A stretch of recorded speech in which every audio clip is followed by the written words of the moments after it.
बिस्मिल्लाहिर्रहमानिर्रहीम। अस्सलाम वालेकुम दोस्तों, उम्मीद करता हूँ आप बिल्कुल ठीक ठाक होंगे। दोस्तों ये एक अवेयरनेस मैसेज है, आपके लिए ही ये मैसेज है और प्लीज़ आप इस वीडियो को पूरा देख लीजिएगा, सुन लीजिएगा। अगर आपको अच्छी लगे तो प्लीज़ इसको आगे अपने दोस्तों के साथ फॉरवर्ड ज़रूर कीजिएगा। कल मैंने एक अवेयरनेस के हवाले से वीडियो बनाई थी, मास्क पहनने के हवाले से। इससे पहले जो स्प्रिंग कमेटी का इजलास हुआ था आज से 3-4 दिन पहले, और उसने काफ़ी ज़्यादा शराइत रखी थी, शराइत नहीं इसको कह सकते, आपकी सेहत को मद्देनज़र रखते हुए उन्होंने कुछ पाबंदियाँ लगाई थी कि आप गैदरिंग ना करें ईद पर किसी भी तरह की, और मास्क पहने, ईद की नमाज अपने अपने घरों में पढ़ें, बाहर मत निकलें, कोशिश करें बाहर ना ही जाना पड़े। लेकिन कल से काफ़ी ज़्यादा न्यूज़ मैं देख रहा हूं जिसमें काफ़ी ज़्यादा लोग वायलेशन कर रहे हैं, और उनमें से एक काफ़ी जो बड़ी वायलेशन हुई थी वो गला सनाया में जो एक छत के ऊपर नमाज अदा कर रहे थे, तकरीबन मेरे ख्याल में 150 या कुछ ऐसे अफराद थे। तो तमाम दोस्तों से अपील है कि आप भाई, अगर आपको ये इजाज़त नहीं दी गई किसी भी गैदरिंग की तो प्लीज़ आप इसको ना करें, बाहर मत जाएं। खासकर जो आप क्रिकेट वगैरह खेलने के लिए, ईद है, ईद पर हर कोई एंजॉय करता है, तो ये कुछ वो दिन नहीं है जो पहले थे। पहले जैसे थे, ईद वगैरह पर लोग पार्कों में जाते थे, क्रिकेट वगैरह खेलते थे। लेकिन 3 से 4 वीडियो पर मैंने यही बताया है कि गैदरिंग बिल्कुल अलाउड नहीं है, गैदरिंग को मना किया गया है, ईद की नमाज तक अपने घरों पर पढ़ने के लिए कहा गया है। लेकिन फिर भी बहुत ज़्यादा लोग वायलेशन कर रहे हैं। कोई क्रिकेट खेल रहा है, 4 से 5 आदमी, 8 आदमी, उनको भी पुलिस ने पकड़ लिया। इसके बाद में कोई कुकिंग कर रहा है, यानी कुकिंग जो बारबेक्यू की पार्टी है वो कर रहा है, कोई अपने दोस्तों की दावत कर रहा है। तो भाईजान, आप यही सोचते हैं कि हम इस जगह पर रह रहे हैं लेकिन हमको कोई देख नहीं रहा।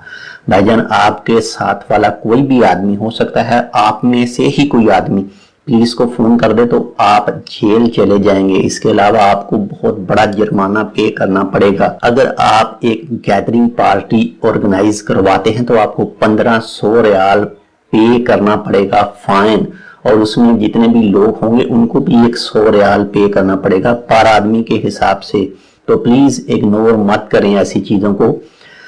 अगर आपको किसी भी दोस्त की तरफ से क्रिकेट खेलने के लिए, बारबेक्यू पार्टी के लिए, किसी भी पिकनिक के लिए, यानी बीच पर जाने के लिए, किसी पार्क में जाने के लिए आपको कहा जाए, किसी सिनेमा वैसे बंद है, किसी भी जगह पर आपको जाने के लिए कहा जाए तो प्लीज उसे भी समझाएं और खुद भी समझें कि अगर अपने घर में बैठेंगे तो एक तो बीमारी से महफूज रहेंगे, दूसरा स्प्रिंग कमेटी के जो रूल हैं उसको आप नहीं तोड़ सकेंगे, तीसरा आपको कोई फाइन नहीं पे करना पड़ेगा, चौथा आपको जेल नहीं जाना पड़ेगा।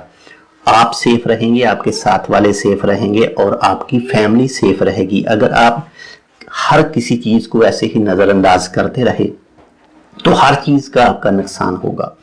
तो यही कोशिश करें कि कोई भी गैदरिंग पार्टी ऑर्गेनाइज ना करें और ना ही उसमें जाएं, क्रिकेट वगैरह ना खेलें, अपने रूमों में बैठें, आराम से टीवी देखें, इसके बाद में मोबाइल पर अपना वक्त गुजारें।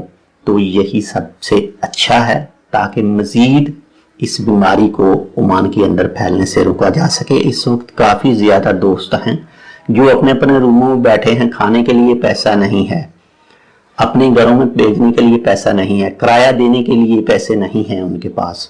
लेकिन अगर वो ऐसी वायलेशन करेंगे तो उसके बाद में उनको जुर्माना भी पे करना पड़ेगा। कुछ अपना खुद का ख्याल करें, अगर दूसरों का ख्याल नहीं कर सकते तो खुद के लिए ख्याल करें कि ये ऐसी बीमारी है जिसमें किसी को भी मौका नहीं मिलता, बहुत कम मौका मिलता है, बहुत कम मौका मिलता है दोबारा जिंदगी का।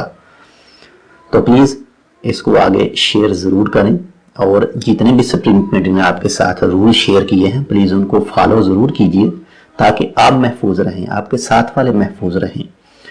बाकी दुक्कम में भी एक केस निकला है एक कंपनी का, उसके बाद में दुक्कम में भी काफ़ी ज़्यादा सिक्योरिटी के हवाले से इंतजाम किए गए हैं और कंपनियों को कहा गया है कि फुल इंतज़ाम करें सिक्योरिटी का, स्कैनिंग करें। बस के अंदर बिठाने के वक्त जो भी वर्कर हैं वहाँ पर, अगर जिनको भी थोड़ा सा दर्जा हरारत ज़्यादा हो नॉर्मल रूटीन से तो उनको मुंतकिल करें हॉस्पिटल में, उनका चेकअप करें फुल अच्छी तरह से ताकि दूसरे इन्फेक्ट ना हो उसकी वजह से। فی الحال تو ایک ہی کیس نکلا ہے دکم کا، باقی اللہ تعالیٰ سے دعا کریں یہ بیماری جلد سے جلد ختم ہو۔